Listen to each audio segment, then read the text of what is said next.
কোরআন শরীফে আছে, আল্লাহ তাআলা নবীকে বলছে, বন্ধু 3 ধরনের মানুষের সাথে চলাফেরা করবেন না। নবীকে আল্লাহ বলছে, 1, যার অন্তর আমি আল্লাহর স্মরণ থেকে গাফেল, যার দিলের মধ্যে কখনো আল্লাহর কথা মনেই পড়ে।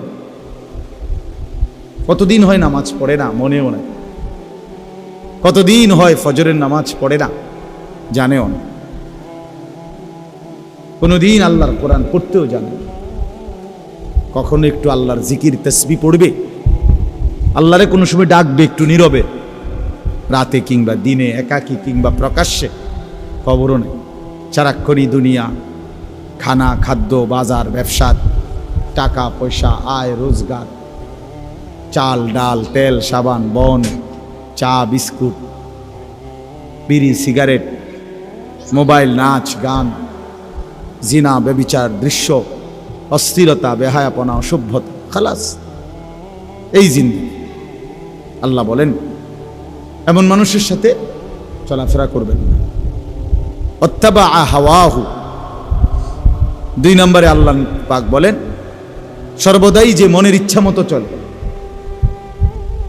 তার মনে যা চায় তাই বলে, তাই করে, এই মানুষ ফালতু মানুষ, আপনি তার সাথে চলবেন। চুলেগুলো এমন কেন, আমার মন চাইছে।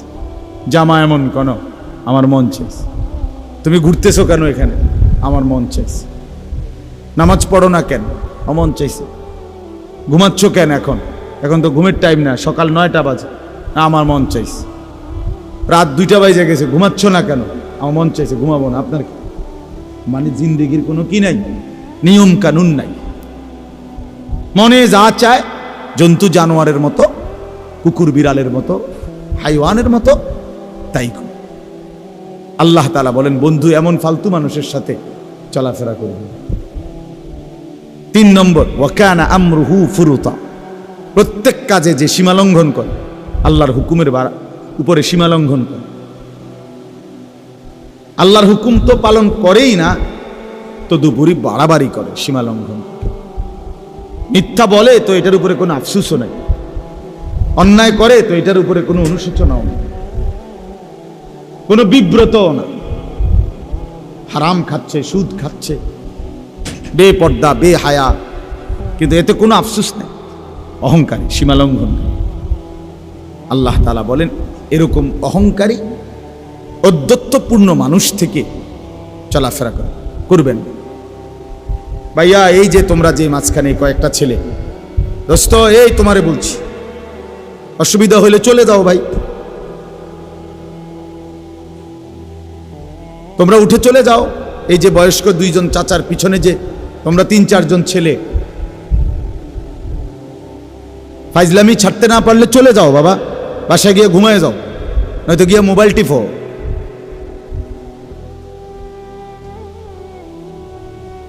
ফালতু মানুষ আমার পছন্দ না। কোনো গাফেল লোককে বলে কোনো লাভ, একজনকে বললে ভালো। এতগুলো মানুষের সামনে ওলামায়ে কেরাম কথা বলতেছে, ওরা প্রথম থেকেই হাসি মজাক করতেছে। হ্যাঁ, অনেক বেশি বিশ্বাস করেন। একজন মানুষও যদি বোঝেন, মানে আমরা আমাদের সন্তানদের কাছে, বর্তমান আমাদের কিশোর তরুণ নওজোয়ানদের কাছে রীতিমতো আমরা হেরে গেছি। মা বাবা, আত্মীয় স্বজন, কারো কোনো নিয়ন্ত্রণ নেই। সে কাউরে তোয়াক্কা করে, তার আল্লাহ আছে সে জানেও না, তার রসুল আছে সে জানেও না, তার কোরআন আছে সে জানেও না, তার ইসলাম ধর্ম আছে সে জানেও না, তার বাবা মার ইজ্জত আছে সেটা জানেও না, তার বংশের মর্যাদা আছে সেটা জানেও না। কিচ্ছুর সাথে কোনো যোগাযোগ, চুল, চেহারা, লেবাস, জামা, কথাবার্তা, স্টাইল, সারাদিনের হাঁটা চলা, সব কিছুই বেঈমানের মতো, কাফেরের মতো। কোনো না কোনো মুশরিক, কোনো না কোনো নাস্তিক, কোনো না কোনো বেঈমানকে অনুসরণ।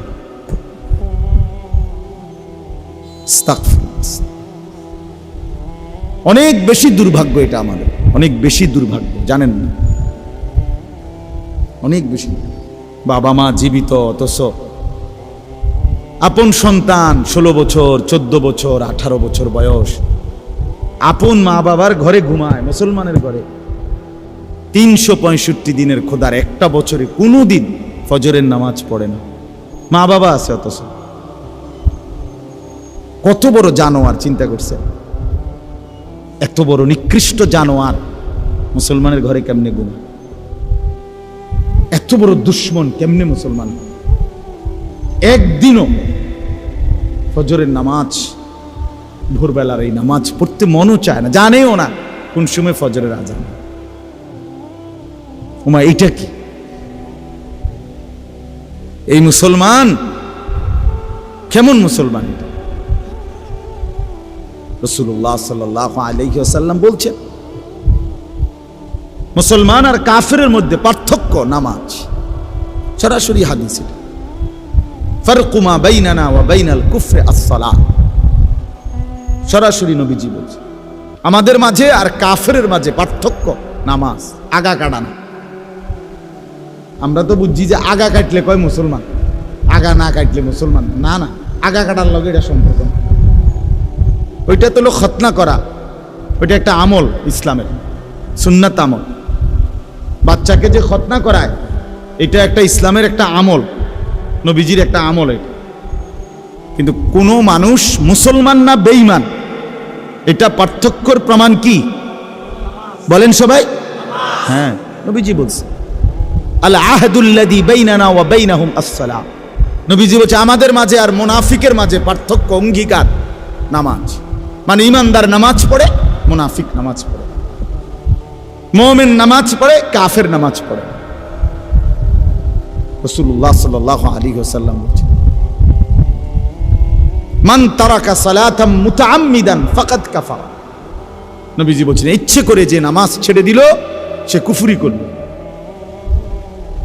কুফরি করলো, নাফরমানি করলো, বেঈমানি করলো। সে কি কি সাংঘাতিক কথা চিন্তা করে।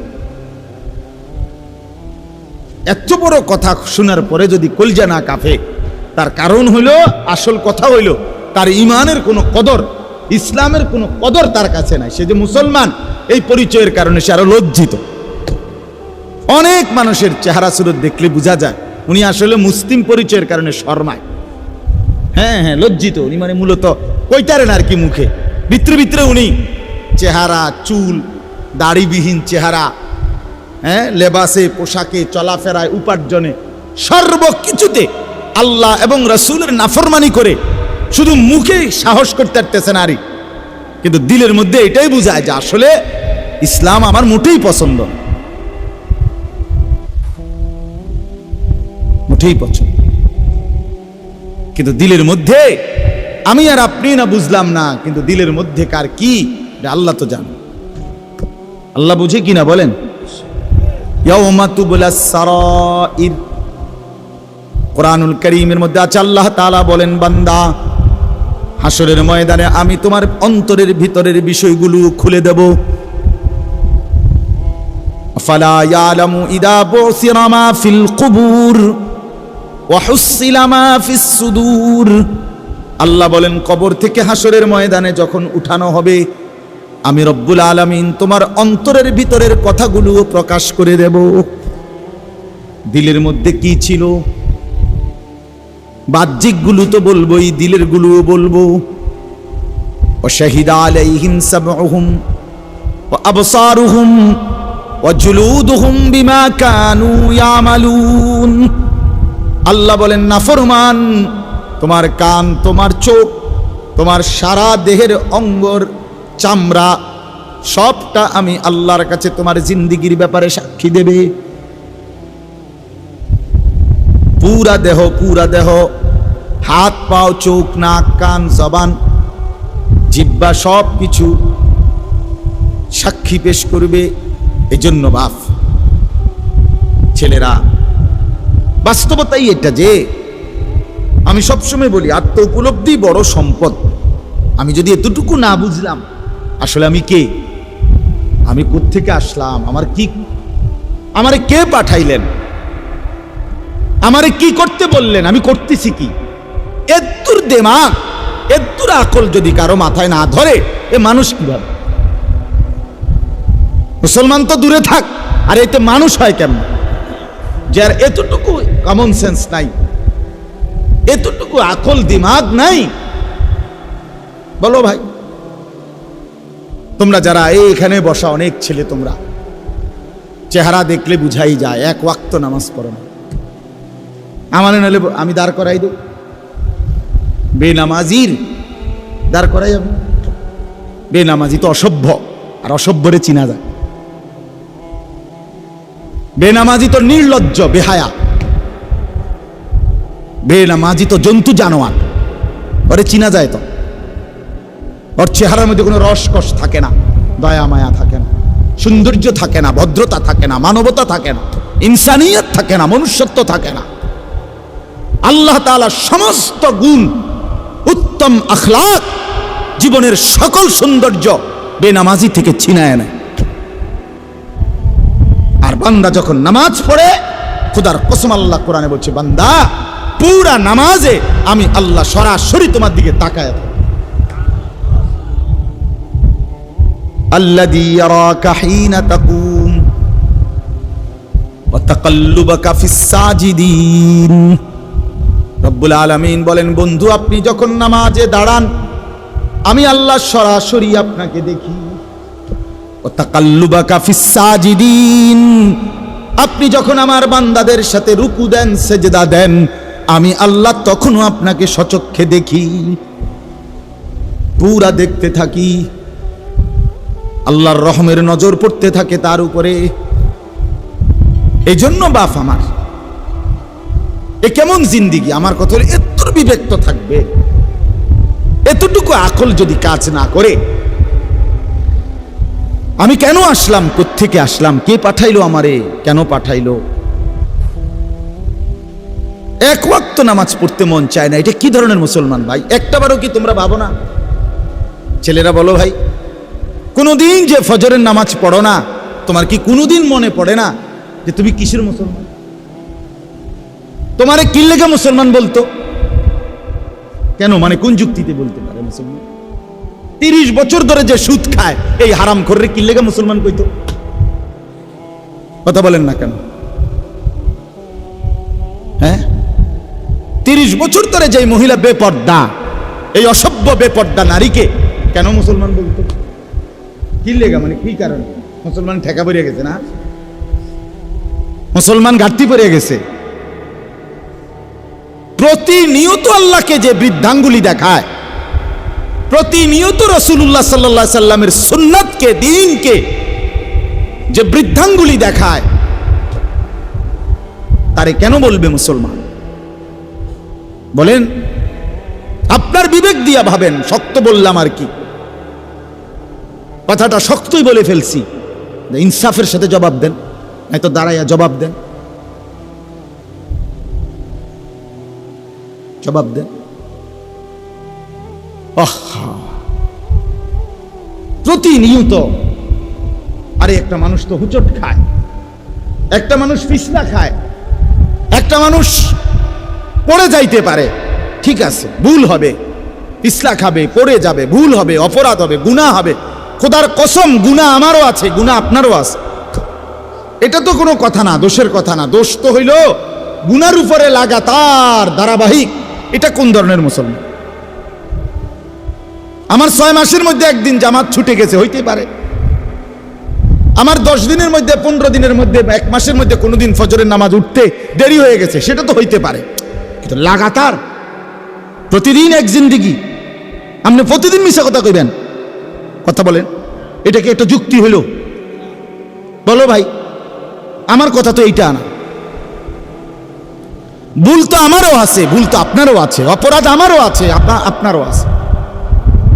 আমি তো বেহেশতের থেকে ঘুরে আইছি না, কথা বোঝেন নাই? আমরা হিসাব দিতে হবে কিনা, আপনারা দিতে হবে কিনা, হুজুর দিতে হবে কিনা, তো এটা তো কোনো কথা। টেনশন না, টেনশন হইল লাগাতার 30 বছর মিশা কথা কয় কেমনে, লাগাতার প্রতিদিন সুদ খায় কেমনে, প্রতিদিন ওজনে কম দেয় কেমনে, প্রত্যেক দিন মুসলমানের ঘরে রঙিন টেলিভিশনে নাচ গান নর্তকী চলে কেমনে, এক মুসলমানের স্ত্রী ডেইলি বেপর্দা হয় কেমনে, মাইয়াটা প্রতিদিন বেপর্দা হয় কেমনে। এটা কি মুসলমান? এটা বাপটা কেমন, মা কেমন, সন্তান কেমন? এদের ইসলাম কোথায়, এদের আল্লাহ কোথায়, এদের আখিরাত কোথায়? বলেন, ইনসাফ বলেন ভাই। ছেলেরা তোমরা বলো মিয়া, কেন সেজদা দাও না? কেন নামাজ পড়ো না?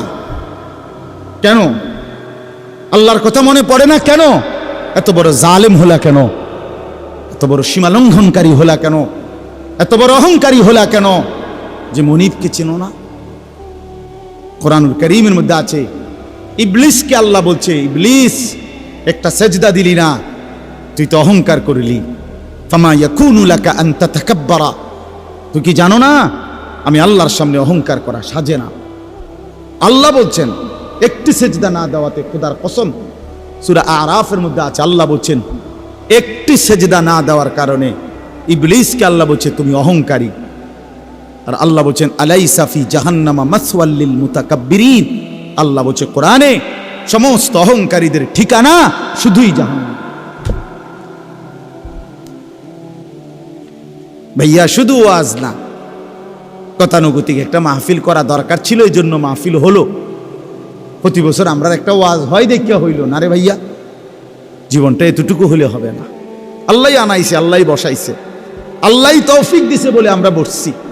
এই জন্য যে কয়জন বসছেন, মাঝ বয়সী, বয়স্ক, নওজোয়ান কিংবা পর্দার আড়ালের কোনো মা বোন, আমিও আপনিও চলেন ভাবি, আখিরাত ভুলে গেলাম কেন? আল্লাহকে ছেড়ে দিলাম কেন? রাসূলুল্লাহ সাল্লাল্লাহু আলাইহি সাল্লামকে ভুলে গেলাম কেন? আমি প্রায় বলি জানেন, আমাদের কাছে 4টি নিয়ামত আছে সর্বশ্রেষ্ঠ। এক, আমাদের রব আল্লাহ, আমাদের নবী মুহাম্মদুর রাসূলুল্লাহ, আমাদের কিতাব কোরআন, আমাদের ধর্ম ইসলাম। এই 4টাই সর্বশ্রেষ্ঠ। কি বলেন? আল্লাহ সর্বশ্রেষ্ঠ কিনা? আমাদের নবী মুহাম্মদ সর্বশ্রেষ্ঠ কিনা? কোরআন সর্বশ্রেষ্ঠ কিনা? ইসলাম সর্বশ্রেষ্ঠ কিনা? তাহলে 4টি সর্বশ্রেষ্ঠ নিয়ামত যার কাছে আছে, তে নষ্ট হইল কেন? আমার প্রশ্ন হইল এটা, কিসের অভাবে তুমি নষ্ট হয়ে গেলা? কি ছিল না বলে?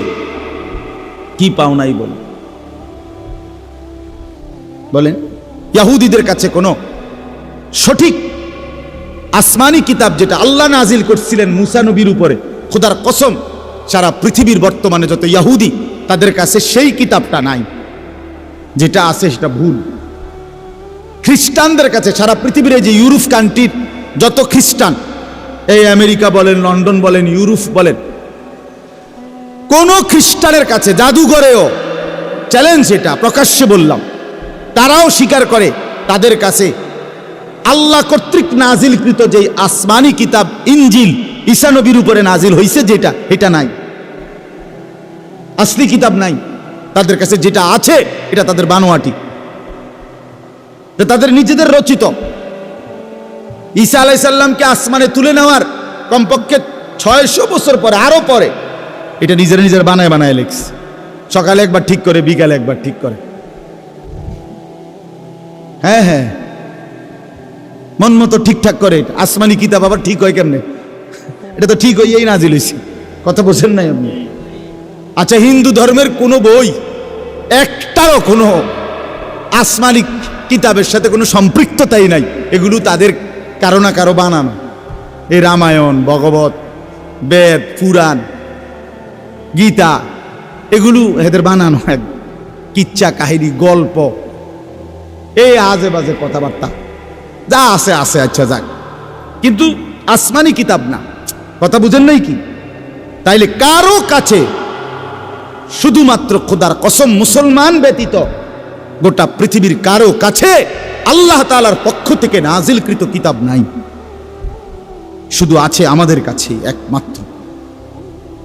1500 বছরে আগে নবী সাল্লাল্লাহু আলাইহি সাল্লামের উপরে ঠিক যেই অক্ষরে নাজিল হইছে, যেই শব্দে, যেই অক্ষরে, ওই অক্ষর, ওই শব্দ, ওই উচ্চারণ, ওই তেলাওয়াত, ওই মাখরাজ, ওই হুবহু তরজমা, তাফসীর, ব্যাখ্যা, বিশ্লেষণ, আমল আজকে 1500 বছর পর্যন্ত অবিকল, অবিকৃত এখনো আছে। আলহামদুলিল্লাহ, আলহামদুলিল্লাহ। তাহলে আমাদের কাছে নিখুঁত কোরআন আছে। আমাদের নবী সর্বশ্রেষ্ঠ নবী, সব নবী শুধু নবী, আমাদের নবী সর্বশ্রেষ্ঠ নবী। সব নবী শুধু নবী, নিজ নিজ অঞ্চলের নির্ধারিত সীমানা পর্যন্ত নবী। কেউ 200 বছর, কেউ 300 বছর, কেউ ধরেন 950 বছর, কেউ 400 বছর, কেউ 300 বছর ধরেন। যেই নবী যেদিন হায়াত পাইছে অদ্দিনের নবী। আমাদের নবী সাল্লাল্লাহু আলাইহি ওয়াসাল্লাম ইসরাফিলের ফু দেওয়া পর্যন্ত, কিয়ামত পর্যন্ত তিনিই শুধু নবী। তিনি খাতামুন নবিয়্যিন, তিনি আখিরি নবী, তিনি আখিরি নবী। তাহলে তিনি সর্বশ্রেষ্ঠ নবী, তিনি সর্বশেষ নবী, তিনি পূর্ণাঙ্গ নবী। আমার ভাই, আমার বন্ধু, 1450 বছরের ভিতরে এই পর্যন্ত আমাদের নবীকে নিয়ে, নবীর জীবন নিয়ে, নবীর প্রতি ঘন্টা মিনিট সেকেন্ড নিয়ে আপনজন দুশ্মন বন্ধু শত্রু পক্ষের বিপক্ষের সবাই পরীক্ষা নিরীক্ষা করছে, গবেষণা করছে, পর্যালোচনা করছে নবীজির জীবন নিয়ে। বন্ধুদের কাছেও তিনি শ্রেষ্ঠ, দুশ্মনের কাছেও তিনি শ্রেষ্ঠ।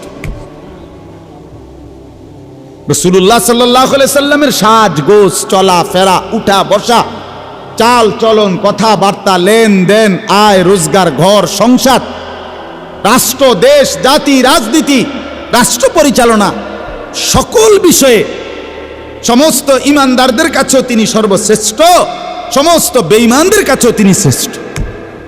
কারো গবেষণায় এই পর্যন্ত পৃথিবীতে আল্লাহ রাসূল সাল্লাল্লাহু আলাইহি সাল্লামের চাইতে শ্রেষ্ঠ কোনো মানুষ কারো গবেষণায় প্রমাণিত হয় নাই, তিনি শ্রেষ্ঠ। তাহলে কোরআন সর্বশ্রেষ্ঠ, রাসূল সর্বশ্রেষ্ঠ, ইসলাম ধর্ম পূর্ণাঙ্গ সর্বশ্রেষ্ঠ, আল্লাহ সর্বশ্রেষ্ঠ। এর পরেও এই 4টি নিয়ামত তোমারে দেওয়ার পরে তুমি হারায় গেলা কেন? তুমি নষ্ট হয়ে গেলা কেন? বরবাদ হয়ে গেলে কেন? আল্লাহ আমাদেরকে বুঝ দান করেন। আমার ভাই, আমি দেরি করতে চাচ্ছি না।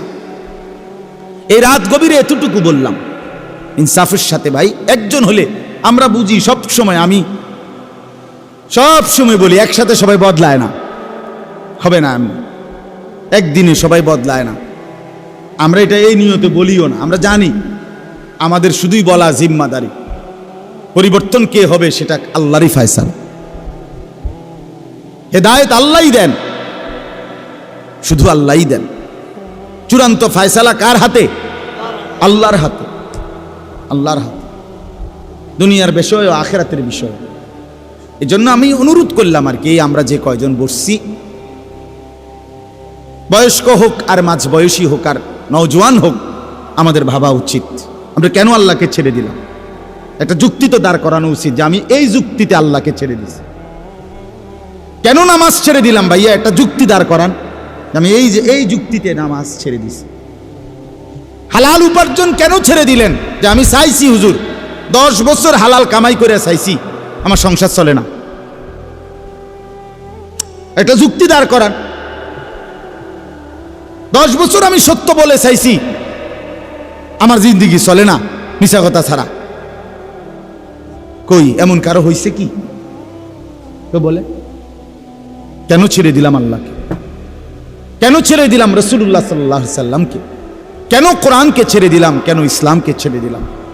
এ আল্লাহ তাআলা এবার শুনেন, আল্লাহ তাআলা জবাব দিচ্ছেন। কেন আখিরাত মনে পড়ল না? কেন আল্লাহকে মনে পড়ে না? কেন রাসূলকে মনে পড়ে না? কেন ইসলামকে পছন্দ হয় না? কেন কোরআনের হুকুমকে ভাল লাগে না? সবকিছুর কারণ আল্লাহ বলেন কাল্লা বাল তুহিব্বুনাল আজিলা। কারণ হলো আর কিছুই নয় বান্দা, শুধুই কেবল কারণ একটাই, তোমরা এই দুনিয়াটাকেই ভালোবেসে ফেলছো। তুমি বলছো, তোমার কলজার মধ্যে এটা বসায় লাইছো যে লাভ লোকসান, আয় ব্যয়, পাওয়া না পাওয়া, চাওয়া পাওয়া, আশা আকাঙ্ক্ষা, স্বপ্ন সাধনা, জীবনের সমস্ত প্ল্যান প্রোগ্রাম পরিকল্পনা শুধুই দুনিয়া। কাল্লা বাল তুহিব্বুনাল আজিলা। আল্লাহ বলেন শুধু কেবল তোমরা দুনিয়াকেই ভালোবেসেছ। এর কারণ ভালোবাসা, মহব্বত, তুহিব্বুনা, ভালোবাসা কিন্তু কলিজার মধ্যে থাকে। মানুষ যে বলে ভালোবাসে, এর অর্থ কি? মাইলানুল কলব ইলা শাই। আরবিতে বলে কোনো জিনিসের প্রতি অন্তর ঝুঁকে যাওয়া, এটারে বলে মহব্বত। আমার দিলের মধ্যে তুমি, এটারে কয় ভালোবাসা। তো আল্লাহ তাআলা বলেন, বান্দা তোমরা যারা আল্লাহকে চিনতেছো না, নাফরমানি করছো, আখিরাত মনে করো না। কারণ একটাই, তোমরা কলিজার ভিতরে, দিলের ভিতরে দুনিয়া বসায় লাইছো, দুনিয়া বসায় ফেলছো। ইমাম কুরতুবী রাহমাতুল্লাহ আলাইহির একটা কিতাব আছে আত-তাযকিরা, মৌতের স্মরণ। ওই কিতাবে আমরা পড়ছি, 500 বছর আগে লেখা, কত আগের কিতাব, কিন্তু ওই সময়কার উনি লিখছেন, জিন্দিগি ভর যারা দুনিয়া নিয়া এই পরিমাণ ব্যস্ত থাকে যে আল্লাহর কথা, আখিরাত বন্দিগির কথা মনে থাকে না। তিনি বলেন, কসম বলেন আল্লাহর, উনি বলেন মৃত্যুর মুহূর্তেও ওই নাফরমান বান্দা কালেমা লা ইলাহা ইল্লাল্লাহ উচ্চারণ করার আর তৌফিক পায় না। তার ফিকির মৃত্যুর মুহূর্ত পর্যন্ত শুধু দুনিয়াই থাকে। উনি লিখছে ওই কিতাবের মধ্যে, এক ব্যক্তিকে মৃত্যুর মুহূর্তে বলা হয়েছে, আপনি পড়েন লা ইলাহা ইল্লাল্লাহ, কসম আল্লাহর কিতাবে লিখছে, উনি ওই ব্যক্তি বলতেছে 11, 12, 13, 14। হ্যাঁ হ্যাঁ, ওই কিতাবে আছে।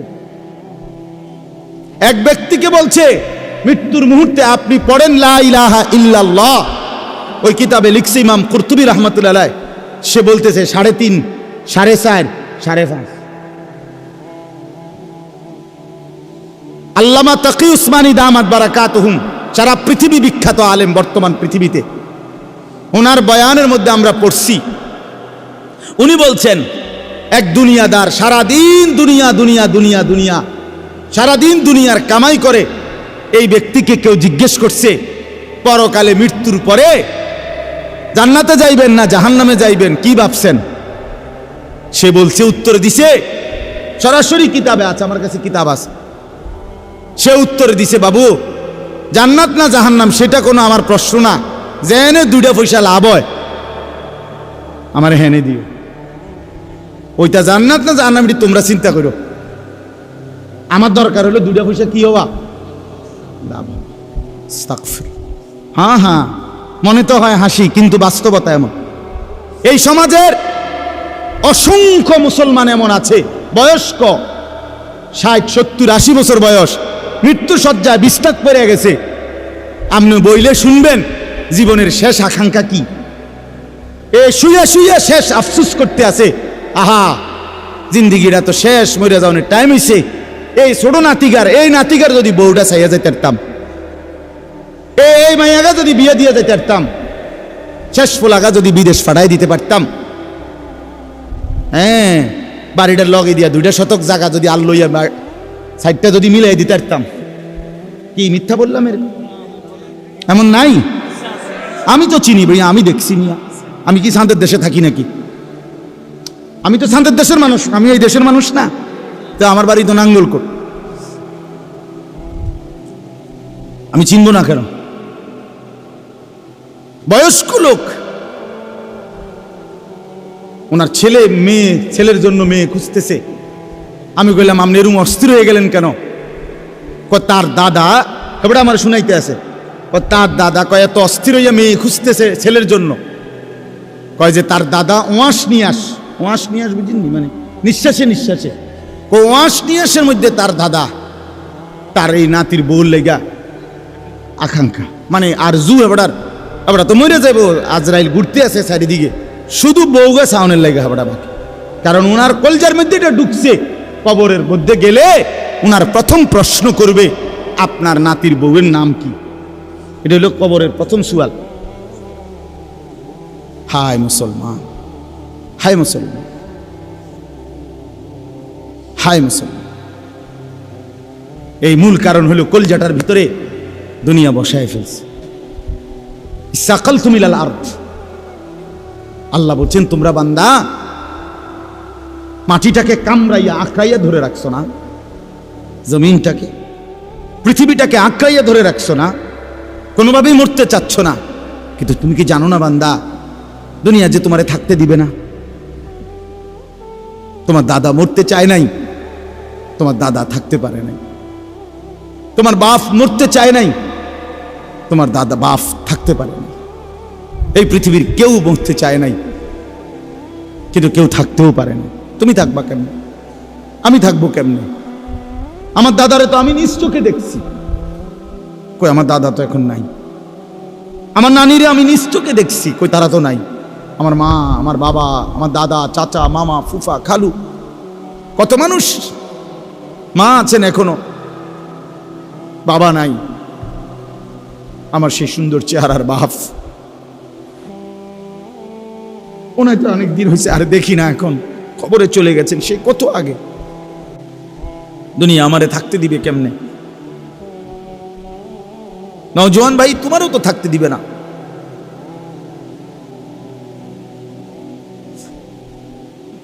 অতএব মেহেরবানি করে আমরা সবাই ভাবতে শিখি। আল্লাহ বলেন, বান্দা দুনিয়াটারে এভাবে আটকাইয়া ধরলা কেন? রাদিতুম বিল হায়াতিদ দুনিয়া মিনাল আখিরাহ। আল্লাহ বলেন, তাহলে কি বান্দা আখিরাতের চাইতে দুনিয়া পেয়ে খুশি হয়ে গেলা? ফামা মাতাউল হায়াতিদ দুনিয়া ফিল আখিরাতি ইল্লা কলিল। আল্লাহ বলেন, বান্দা শুনে নাও, আখিরাতের তুলনায় দুনিয়ার জীবন একেবারেই সামান্য। এদিকে 60 বছর, ওইদিকে কিয়ামতে হাসরের ময়দানের একদিন 50,000 বছর। এদিকে মাত্র 60 বছর, তাও সবার জন্য না। সবার জন্য 60 বছর। 60 বছরের আগে কেউ মরে না, হ্যাঁ? তাইলে এদিকে সর্বোচ্চ যদি 60 বছর হয়, সর্বশেষ যেই লোকটা কবরে থাকবে, আল্লাহর নবীর হাদিস দ্বারা বোঝা যায়, হতে পারে শেষ মানুষটাও কবরে থাকতে হবে 40,000 বছর। হাসরের ময়দানের একদিন 50,000 বছর। তারুজুল মালাইকাতু ওয়ার রূহু ইলাইহি ফি ইয়াউমিন কানা মিকদারুহু 50,000 সানাহ। 50,000 বছর। আল্লাহ বলেন, ইন্নাহুম ইয়ারাউনাহু বাঈদা ওয়া নারাহু করিবা। আল্লাহ বলেন, আমার বান্দা মনে করে আযাব বহু দূরে, আমি মনে করি আমি আল্লাহ তো দেখি একদম কাছে। তুমি না ভাবছো বান্দা 60 বছর অনেক লম্বা, কিন্তু কবরের 1 রাত 1 সেকেন্ডে তুমি তখন বুঝবা দুনিয়া কিছুই না। কসম আল্লাহর কোরআনে আছে, নাফরমানকে আল্লাহ জিজ্ঞেস করবে, বান্দা দুনিয়াতে কয়দিন ছিলা? নাফরমান জাহান্নামের হাসরের ময়দানের 1 মিনিটের আযাবের পরে আল্লাহ যখন জিজ্ঞেস করবে, আমার বান্দা দুনিয়ায় কয়দিন ছিলা?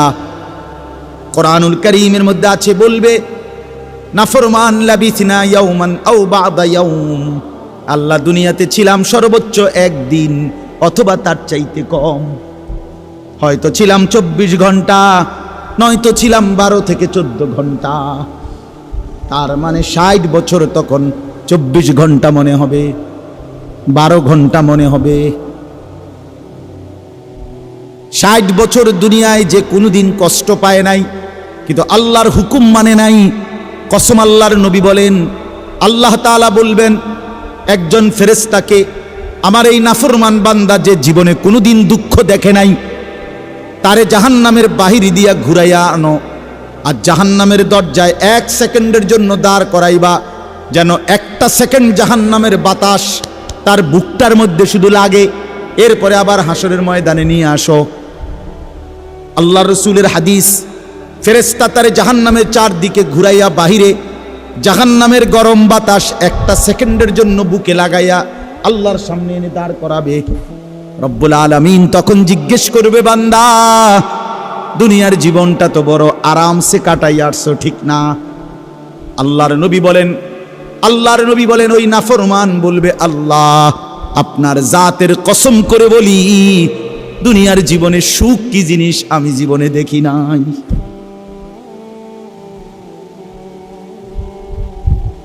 মিয়া সাহেব, আমরা বেকুব না। তুমি মানুষের বেডি চাইয়া শেষ করে লেতেছো জিন্দিগি, আর আমরা বেউকুফ দেখে চাই না। হ্যাঁ, তুমি কি মনে করছো? তুমি ভাত খাইয়া বড় হইলে, আমি চিড়ে খাইয়া বড় হয়েছি। হ্যাঁ, তুমি কি তা ভাবছো? চালা, আমরা বেউকুফ। হ্যাঁ, আমরা পড়ালেখা করি নাই, বুঝি না।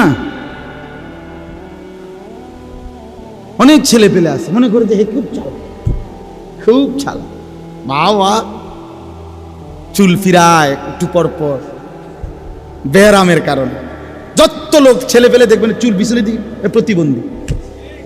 হ্যাঁ হ্যাঁ, একেবারে কোনো সন্দেহ না, যে কোনো ভালো ডাক্তার দেখাইলে বলবে তুমি প্রতিবন্ধী। কেন বলে, কেন প্রতিবন্ধী? কারণ হইল তোমার চুল এটা তোমার অসুবিধা হয়, তুমি নিজেই বুঝতেছো এটা অসুবিধা হয়, একটু পর পর পিছনের দিকে ফিরাইতে হয়। তাইলে তুমি এটা বড় করে বানাইলা কেন, এটা রাখলা কেন? আর যদি বলে আমার অসুবিধা হয় না, তো এটা পিছনের দিকে ফিরাও কেন? অসুবিধা হইলে বড় রাখলা কেন? আর অসুবিধা না হইলে পিছনের দিকে এটা ফিরাও একটু পর পর। কারণ হইল তোমার ব্রেনে সমস্যা, তোমার যে মানসিক সমস্যা, প্রতিবন্ধী তুমি এই কারণ। তোমারে শয়তানে তোমারে এমন এক ফালতু কাম লাগাইয়া দিছে, তুমি বুঝলাও না। হায়, এত সুন্দর যৌবন, এত সুন্দর শরীর, অথচ তোমারে লাগাই দিছে মোবাইলে, নারীতে, আর এই অশ্লীলতার বেহায়াপনা, আর এই টুঁটো আড্ডাগিরিতে। অথচ যুবকের হাতে পৃথিবী গড়ে, যুবকের হাতে পৃথিবী গড়ে। কর্মের সমস্ত উদ্দীপনা তো নওজোয়ানের, মেহনতের সমস্ত শক্তি তো আল্লাহ রাখছে যুবকের মধ্যে।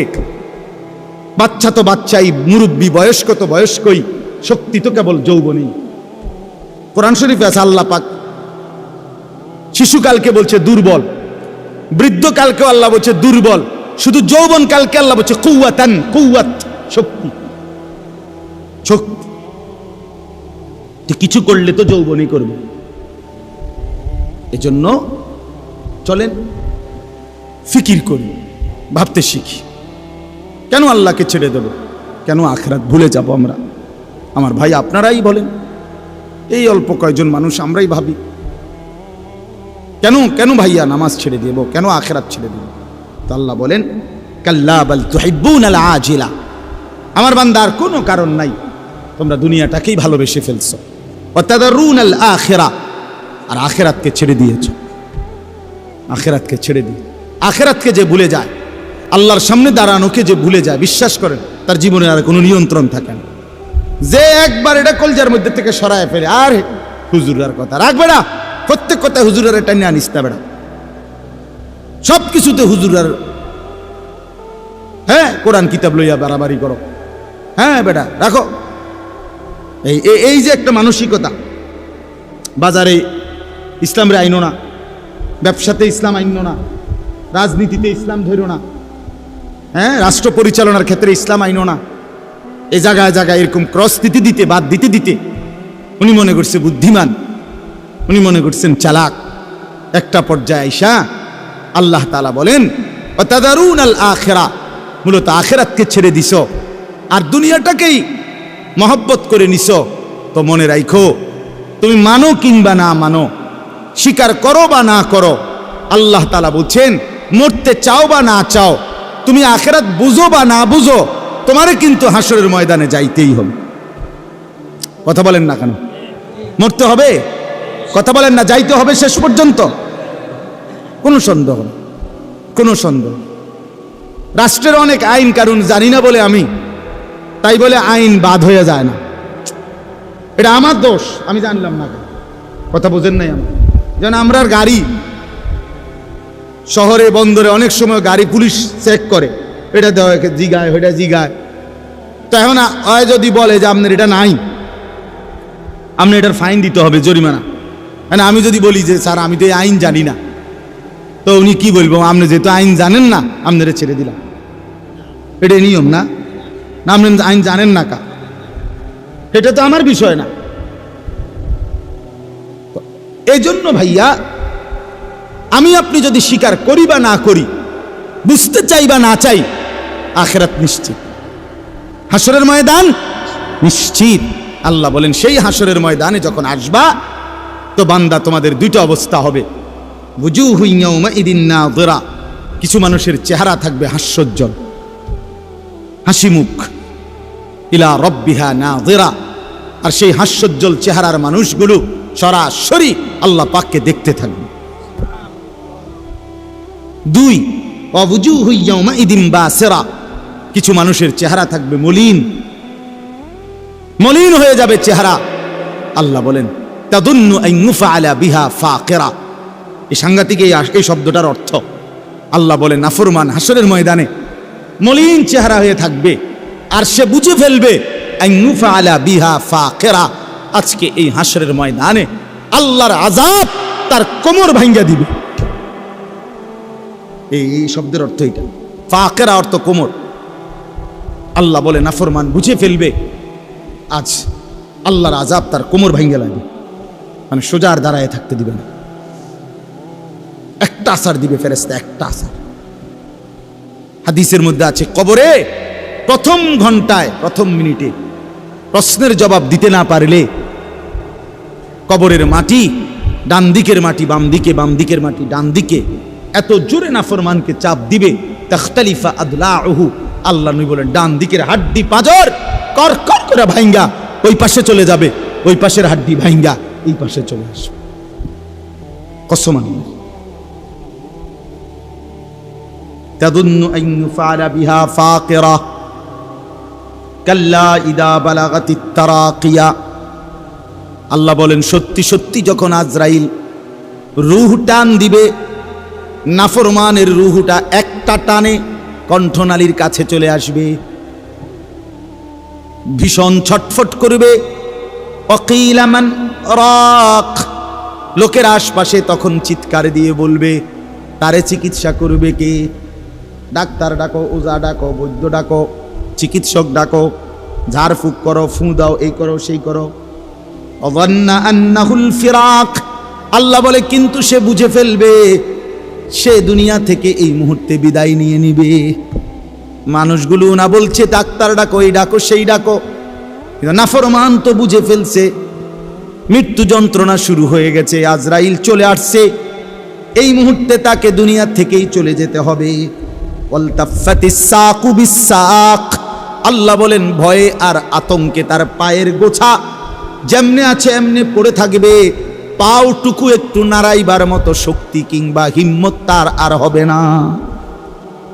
ইলা রাব্বিকা ইয়াউমা ইদিনিল মাসাক, আল্লাহ বলেন এই অবস্থাতেই প্রত্যেককে আমি আল্লাহর সামনে পেশ করা হবে।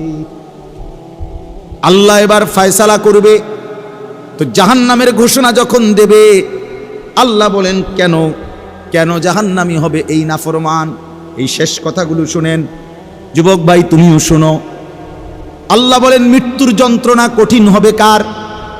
এই যেখানে আছে মৃত্যুর যন্ত্রণা, অর্থাৎ আমরা হাদিসের মধ্যে পড়ছি যে আপনারা মানে লঞ্চ বা বড় ট্রলার কোনো সময় দেখছেন কিনা যে পারে গেলে একটা রডের লোহার এরকম আংটাওয়ালা এটারে নিচে ফালায় আটকায় আর কি, এটা দেখছেন? এটা এরকম, এটারে কি কয়? গ্যারাফি। আপনার এই নোঙ্গর, হ্যাঁ নোঙ্গরও কয় এইটারে। এই লোহার আপনার এরকম আংটাওয়ালা, চার চোখওয়ালা, চারটা ইয়াওয়ালা, এইভাবে আপনার ফেরেশতা আজরাইল মালাকুল মউত শরীরের মধ্যে এরকম নোঙ্গর, যেরকম এইটা ছুঁড়ে মাইরা এটারে টাইনা ধরলে যেরকম সিরা ভিরা আসে, এইরকম ভাবে নাফরমানের কলিজা তার রুহু তার শরীর থেকে টাইনা হেসরাইয়া বাইর করে। এজন্য কোরআনের 4টা আয়াত আছে যেখানে আল্লাহ তাআলা বলছেন মৃত্যুর যন্ত্রণা বড় ভয়ানক হবে। এক, ওয়াজাআত সাকরাতুল মাউত বিল হক, আল্লাহ বলেন ওয়ালাউ তারা ইযিজ যালিমুনা ফি গামারাতিল মাউত, আল্লাহ বলেন ফালাউলা ইযা বালাগাতিল হুলকুম, আল্লাহ বলছে কাল্লা ইযা বালাগাতিত তারাকিয়া, কণ্ঠনালীর কাছে একটা টানের সাথে রুহুটা চলে আসবে, রুহুটা বের হতে চাইবে না, ফেরেশতা সিরা ভিরা খোদার কসম টাইনা বের করবে।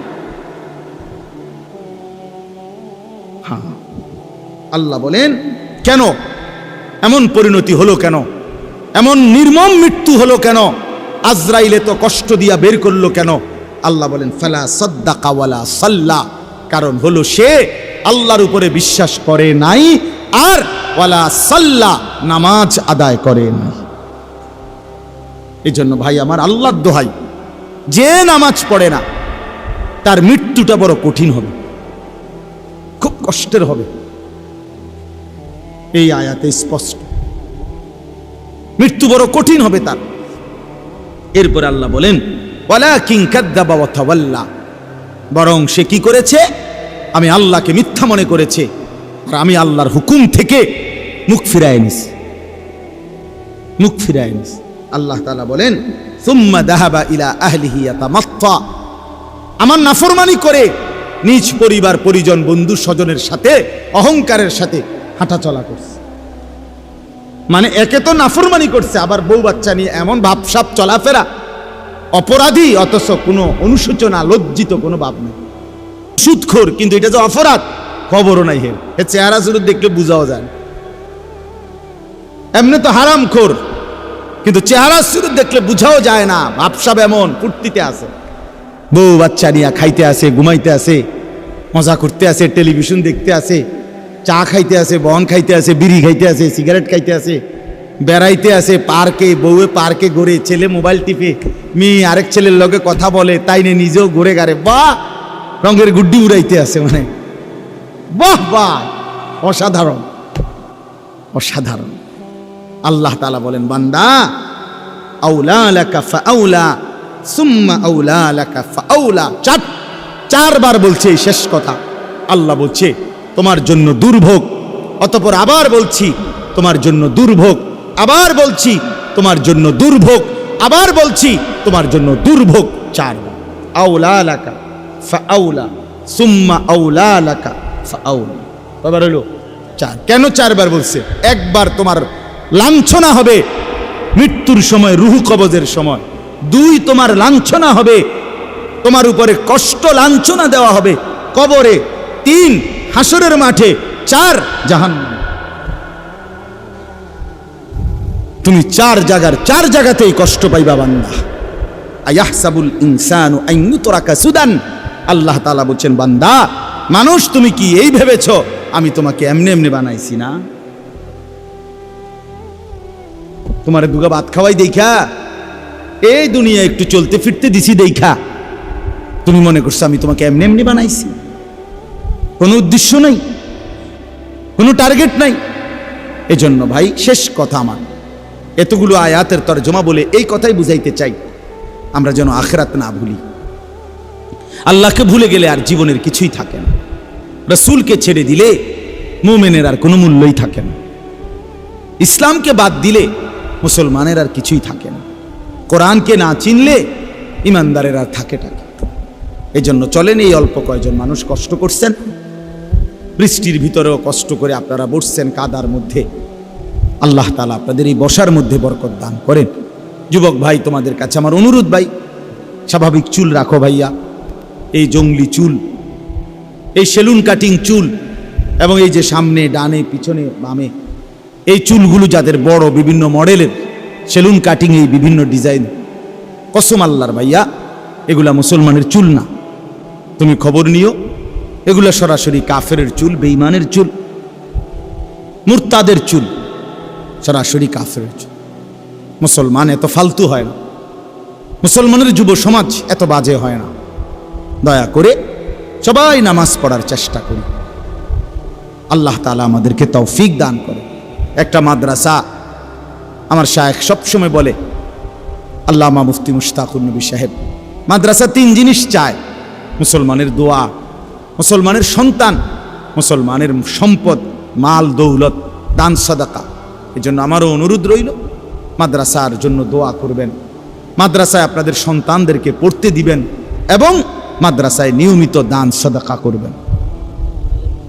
আলহামদুলিল্লাহ, আল্লাহ তাআলা কবুল করে নেন। আপনাদের সকলের আন্তরিকতায় আল্লাহ তাআলা এই মাদ্রাসাটিকে বরকত দান করেন। ছেলেরা, যুবকরা সবাই আজকের থেকেই নামাজ শুরু করেন। নামাজ পড়লে চেহারা সুন্দর হবে, আখলাক সুন্দর হবে, চলাফেরা সুন্দর হবে। পকেটে কয়টা একটু টয়লেট পেপার রাখলে, পেশাব পায়খানার পরে টয়লেট পেপার ব্যবহার করলে, পানি ব্যবহার করলে শরীর পবিত্র থাকবে।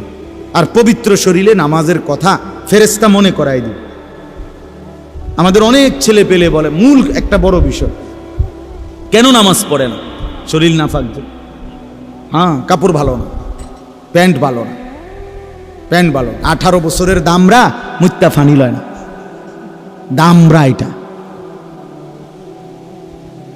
হ্যাঁ হ্যাঁ, এত বড় দামরা পেশাব করে পানি নেয় না, খারাইয়া মুত্তা হাইটাই পরে। এর চাইতে নিকৃষ্ট রুচির, এত নিম্ন রুচির মানুষ হয় না, এত একেবারে নিচু মানুষের তার মেয়ে 6 মাসের বাচ্চাও তো মেয়ে পেশাব করে দিলে শিক্ষার শুরু করে কান্দে, দেখবেন না বাচ্চা কান্দে না, কান্দে কেন? তার মারে ডাকে, হাফ প্যান্ট দে, বদলাও, হাফ প্যান্ট বদলাও, মুত্তালাইছি কি ঠিক। এত বছর এত বড় বেড়া, কি বেড়া এখনো পেশাব কইরা, আবার এই পেশাবের ফোঁটা এগুলা প্যান্টে। যেই কোনো পুরুষ পেশাব করিলে কিছুক্ষণ ঢিলা, টয়লেট পেপার ব্যবহার না করলে, একটু সময় অপেক্ষা না করলে পেশাবের ফোঁটা পড়বেই। এটা তার সৃষ্টিগত, এটা অসুখ, রোগ না। তো এরপরে তো চেইন টান দিল যে বাকি ফোঁটাগুলো তো প্যান্টে পড়ল। এবারে যদি 10 বার পেশাব করে, 5 বার পেশাব করে, প্রত্যেকবারে যদি 5-6 ফোঁটা করে প্যান্টে জমা হয়, তো আজকের সারাদিনে জমা খরচ কত হইল? কি অসাধারণ, কি অসাধারণ দুর্গন্ধ নিয়া অপদার্থ ঘুমায়। হ্যাঁ, ছি ছি ছি ছি ছি ছি, এটা মুত্তা ফানিলই তো জানে না। হে কয় হে ভদ্র। আল্লাহ আমাদেরকে বিবেক দান করেন, আল্লাহ আমাদেরকে দিন দান করেন। আমাদের মা বোন যারা আছেন, পর্দা পুশিদার মধ্যে রাখেন। যে নারীর পর্দা নাই সে কোনো নারী না, তার মধ্যে নারীত্বই নেই। রাসূলুল্লাহ সাল্লাল্লাহু আলাইহি সাল্লাম বলছেন, নারী মানেই আওরাত, আওরাত আল মারআতু আওরাতুন। নারী মানেই যে পর্দায় থাকে, আড়ালে থাকে, গোপন থাকে, লুকিয়ে থাকে। অতএব আল্লাহ তাআলা যেন আমাদের মা বোনদেরকেও পর্দানশীল হিসাবে কবুল করে নেন।